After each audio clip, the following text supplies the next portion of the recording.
नमस्कार, मी रुशाली यादव सार. नमस्कार, मी श्रुती राहुल. 19व्या शतकात जेव्हा स्त्री विविध बंधनांमध्ये जखडलेली होती, त्या स्त्रीला मुक्त करण्याचं, तिला शिक्षणाच्या दारापर्यंत नेण्याचं आणि स्त्री शिक्षणाचं एक मोलाचं काम सावित्रीबाई फुले यांनी केलं. त्यांची आज जयंती आहे आणि त्या निमित्तानंच सावित्रीच्या लेकींचा आजवरचा प्रवास आणि आत्ताची नेमकी परिस्थिती काय आहे. शिक्षण मिळालेलं आहे, मात्र तरीही प्रत्येक पातळीवर संघर्ष आज देखील स्त्रीला करावा लागतोय. तो संघर्ष सामाजिक पातळीवरचा असेल किंवा अगदी घरच्या पातळीवरचा. या सगळ्याचाच आपण आढावा आजच्या आपल्या विशेष कार्यक्रमातून घेणार आहोत.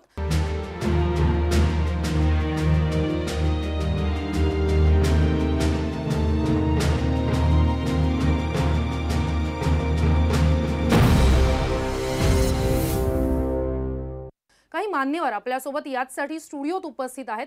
सगळ्यात आधी मी स्वागत करेन देवयानी मोहोळ यांचं, ज्या पहिल्या ढोलकी वादक आहेत. त्यानंतर आपल्या सोबत गृहिणी आहेत, ज्यांनी घर आणि ऑफिस ही तारेवरची कसरत आपण म्हणतो ती यशस्वीपणे सांभाळलेली आहे गेली कित्येक वर्ष.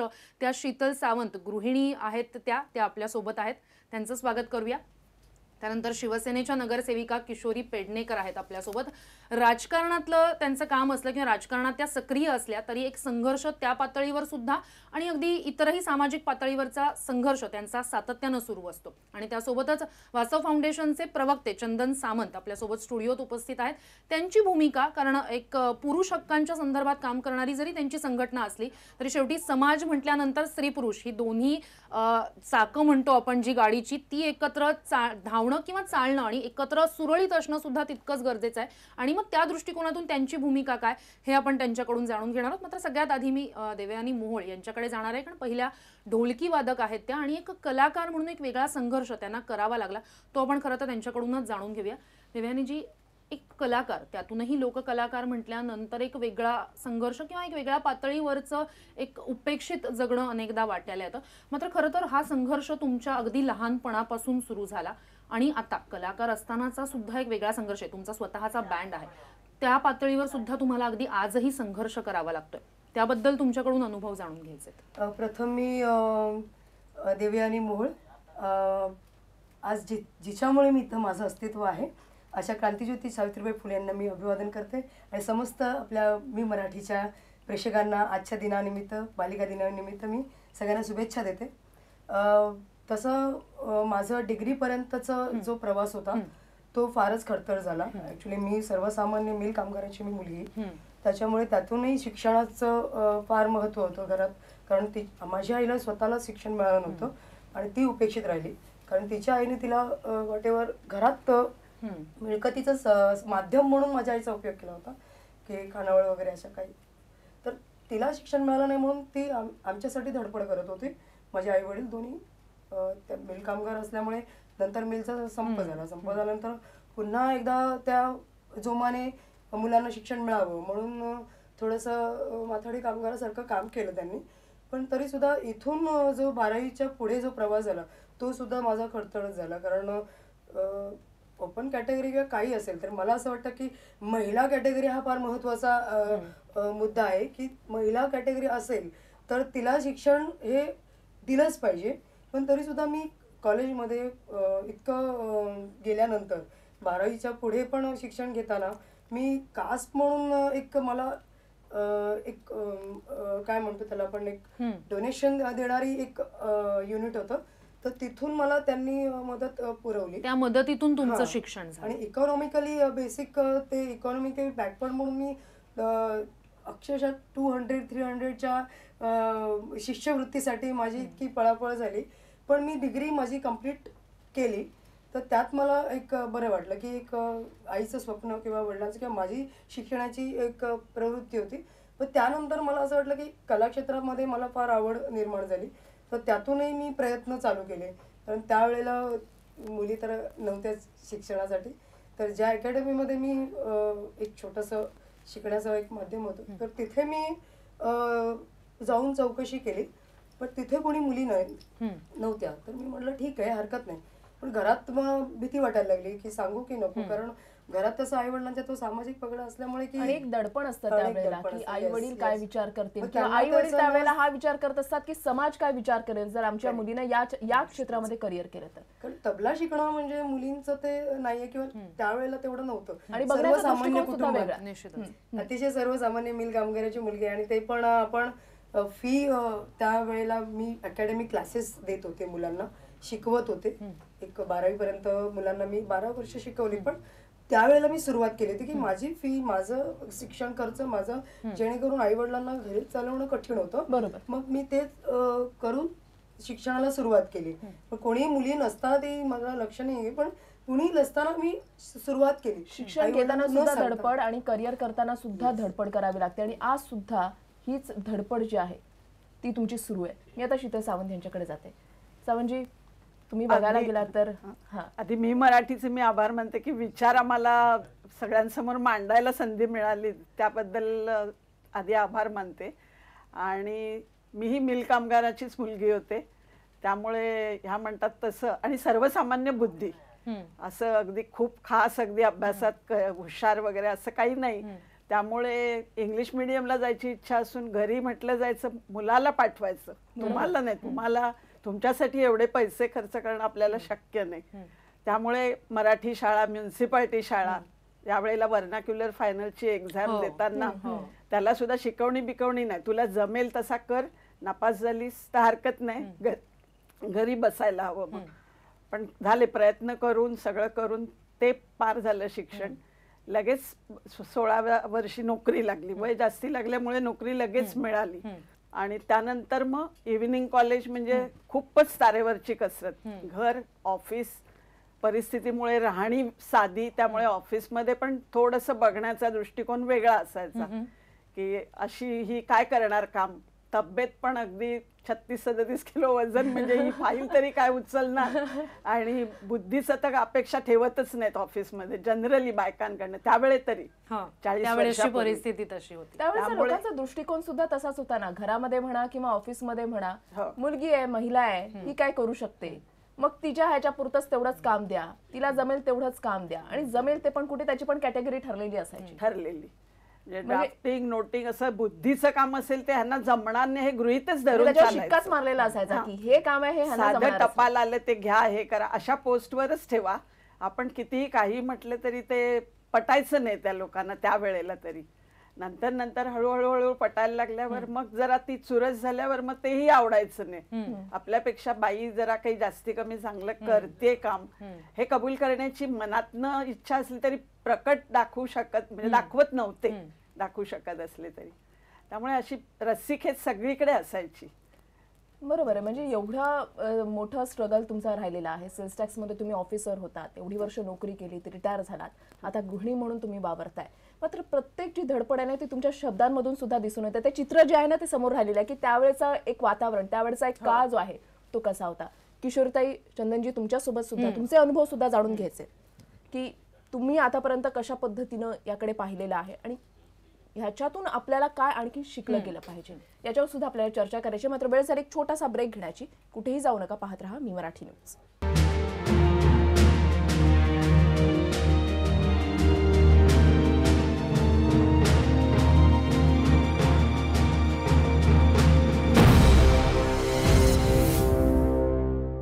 सावित्रीच्या लेखी आजही उपेक्षितच आहे. खेदानं म्हणावं लागतंय. का तर याला सर्व परिस्थिती जी आहे ती कारणीभूत आहे. समाजामध्ये आज जे काही घडतंय ते याला कारणीभूत आहे. मान्यवर मंडळी आपल्यासोबत आपल्या स्टुडिओमध्ये आहेत. मी आता किशोरताई पेडणेकर यांच्याकडे जाते. किशोरताई, सर्वसामान्य कुटुंबामधल्या तुम्ही झगडत आतापर्यंतचं आयुष्य जे आहे ते तुम्ही आतापर्यंत इथपर्यंत तुम्ही मजल मारलेली आहे. स्त्रीला अन्नपूर्णा म्हटलं जातं. तुम्ही खरंच अन्नपूर्णा आहात, कारण तुम्ही मराठी माणसाला, मराठी मुलांना, अनेकांच्या हाताला तुम्ही रोजगार उपलब्ध करून दिलात. मात्र ही वाटचाल जी आहे ती सोपी नव्हती, खडतर होती. तुमचे अनुभव काय राहिलेले आहेत? अन्नपूर्णा म्हणायचं ते फक्त घरापुरतं, म्हणजे घरामध्ये एखादा पदार्थ बनवला, छान झाला, इथपर्यंत ठीक आहे. वाटचाल म्हणाल तर या दोघींनी जसं सांगितलं तसं आम्ही मिल कामगारांच्याच कन्या, 4 बहिणी, 1 भाऊ, आणि मिलमध्ये वडील. आणि त्यावेळेला कसं एकत्र कुटुंब असल्यामुळे वडिलांनी सर्वांच्या जबाबदाऱ्या घेतल्यामुळे प्रत्येक वेळेला मुलींवर जो अन्याय म्हणतात ना तो व्हायचा, पण मी त्याच्यामध्ये बंड होती. मी कधी अन्याय माझ्यावर तेव्हाही नाही करून घेतला. म्हणजे कुठलाही बिस्किटचा पुडा आणला तर दुसऱ्याला मस्का मारून तो खाऊन मोकळी व्हायची. पण समाजामध्ये काम करत असताना अनेक वेळेला मात्र जे भारतीय संस्कृती पुरुषप्रधान आहे याचं उदाहरण नेहमीच आपल्याला पाहायला मिळतं.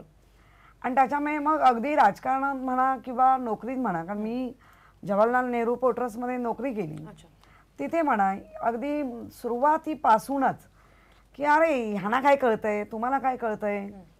म्हणजे एखाद्या पेशंटला टेबलवर जर घेतलंय आणि डॉक्टर एखादी सर्जरी करत असेल तर ती आपल्याला कळत असते की आता इथे कुठेतरी गडबड आहे.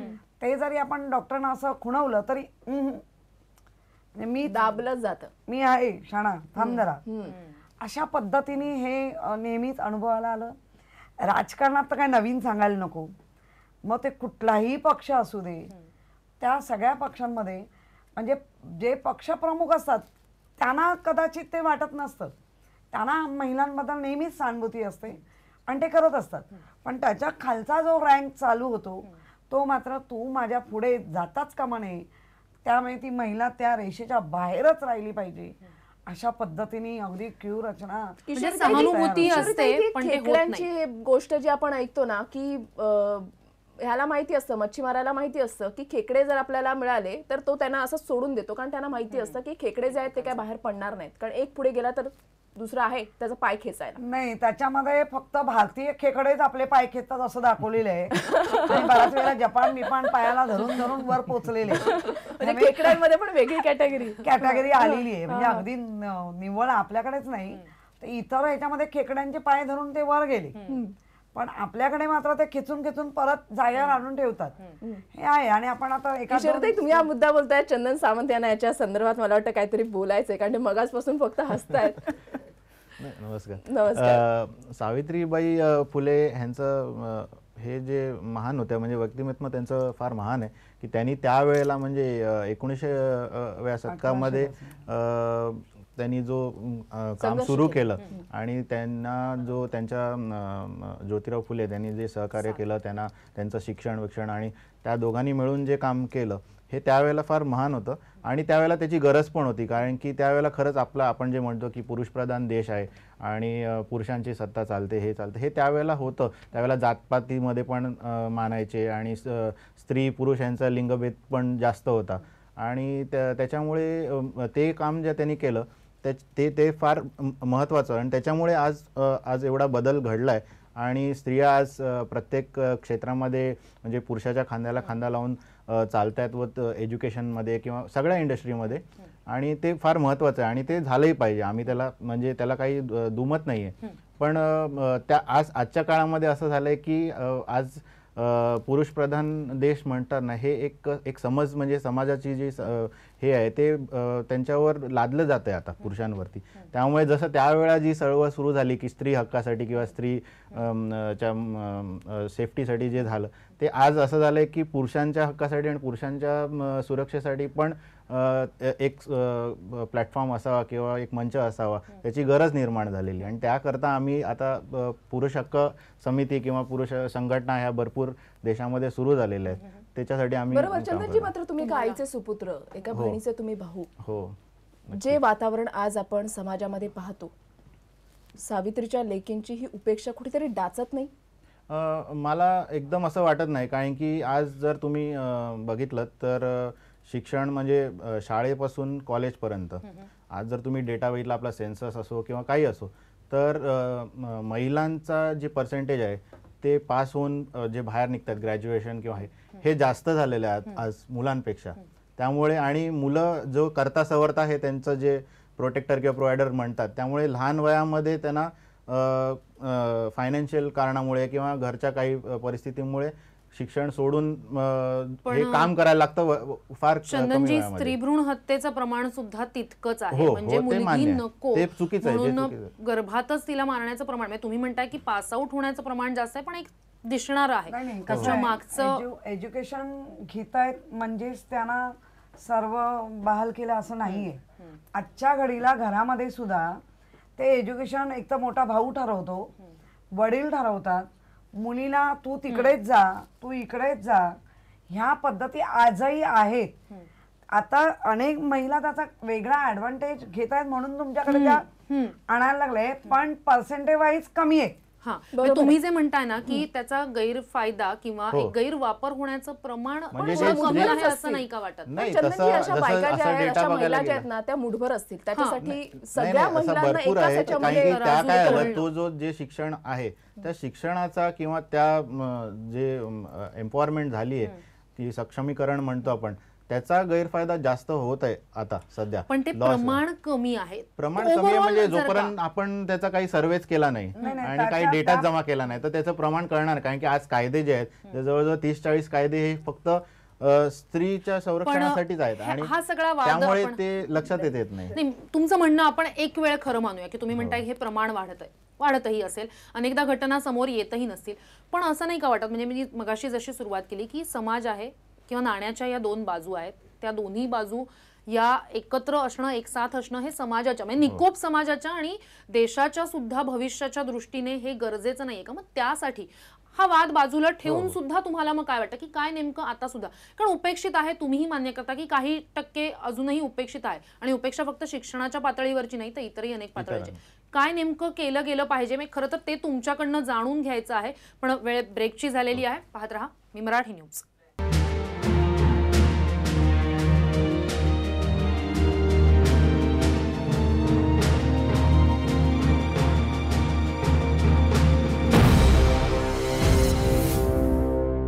ब्रेकनंतर मी मराठीच्या विशेष कार्यक्रमात आपलं स्वागत. मी थेट जाणार आहे देवयानीजींकडे. कलाकार म्हणून एक वेगळ्या पातळीवरचा, म्हणजे कलाकार महिला म्हणून एक वेगळ्या पातळीवरचा संघर्ष तुम्हाला करावा लागला, ते अगदी तुमचा बँड उभा करेपर्यंत. त्याबाबत तुम्ही काय सांगाल? आपण जे म्हणतोय की सावित्रीच्या लेकी आजही उपेक्षित, त्या माध्यमातून त्यासाठी तुमचा तो अनुभव महत्वाचा आहे जाणून घेणं. हो, नक्कीच मी सांगेन, कारण आजही उपेक्षित आहेतच आणि त्यातली उदाहरण मी सुद्धा आहे. कारण आता मी घरापासून म्हटलं तर सगळं आटपून, सगळं मुलांचं सगळं पाहून, आणि वाद्य म्हटलं तर एक पुरुषी ताकद असं म्हणतात, पण एक नॅचरल एक ताकद आहे. आपलं स्त्रीचं शरीर आहे ते एक लिमिटेशन आहे, हे मी कबूल करते, पण त्यातून इच्छाशक्तीमुळे आपल्याला ते बऱ्याच गोष्टी साध्य कराव्या लागतात. निश्चितच. तर ह्या ज्या आहेत, मी कुठलेही कलाकार असू दे, ते कुठेही वाद्य वाजत असू दे किंवा पुढे, पण तिला एक एक्स्ट्रा पॉवरची गरज असते, पण तेही सुद्धा मेंटेन करणं आणि सतत प्रोग्राम करत राहणं, हे करता करता करता करता मला बरीच अवॉर्ड मिळाले आणि नावही आहे, पहिली महिला ढोलकीपट्टू, असे बऱ्याच जणांनी, म्हणजे राष्ट्रपतींपासून मी महापौर आणि उपमुख्यमंत्री आपले सगळ्यांकडून मला गौरवण्यात आले. पण मला आत्ता या स्टेपला जर तुम्ही म्हणत असाल की तुम्हाला सत्कार हवेत की प्रोग्राम आहे, कारण मला आता सत्कार नको आहे. कारण सत्काराला मला श्रीफळ, हार, नारळ याची काही गरज लागत नाही माझ्या कुटुंबासाठी किंवा माझ्यासाठी. मला फक्त मानधन लागतं, ज्या मानधनामुळे माझं कुटुंब उभं आहे. त्याच्यामुळे प्रोग्राम हवेत, प्रोग्रामला मानधन हवं. त्यासाठी मग माझा हा संघर्ष चालूच राहिला की मग मी एक लेडीज बँड